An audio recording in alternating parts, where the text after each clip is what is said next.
Tony O'Reilly, the rugby player, was a superb player. He had all the natural ability. He's a big, strong fellow, 6'4", I think. He had immense pace. He really was quick. And he had a heart of gold. He wouldn't draw back from anything. Great tackler. He didn't score many tries for Ireland, mind you. A lot of people said that he didn't do his best for Ireland. He was a great player. Played on the tour so well.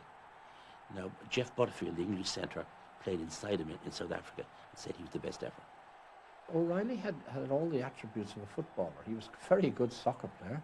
He was a very good cricketer. He was a very good tennis player. So he had a great feel and timing of a ball. He had great pace, great strength, great sidestep.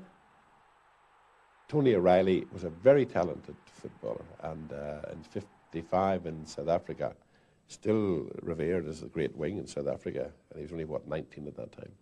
And again in New Zealand they still talk about O'Reilly. There's an old Welsh player said to me at the end of the tour, as I got worse and worse, I got 10 tries in the first 6 games and then 6 tries in the last 10 games. He said, he said, the gaps get smaller as your name gets bigger. This is a sort of inverse ratio. He put it another way. He said, to be as good as you were, you're going to be twice as good as you were. And I suddenly realized that for the first time in senior football, I was lumbered with a reputation. He had a great rugby sense. He had great feet. He was very fast. I think he was probably one of the fastest players around at that time. A larger-than-life character who was gregarious, full of fun, a man who epitomised in many respects what rugby football is all about. In 1970, after a gap of 7 years, O'Reilly, to his amazement and amusement, was recalled to the Irish team. Slattery, who was the youngest member of the team, said at breakfast rather shyly, he said, I saw you, he said, play your first international. I said, oh really, somewhat mollified by this. Yes, he said, my father took me in on his shoulders to watch you play.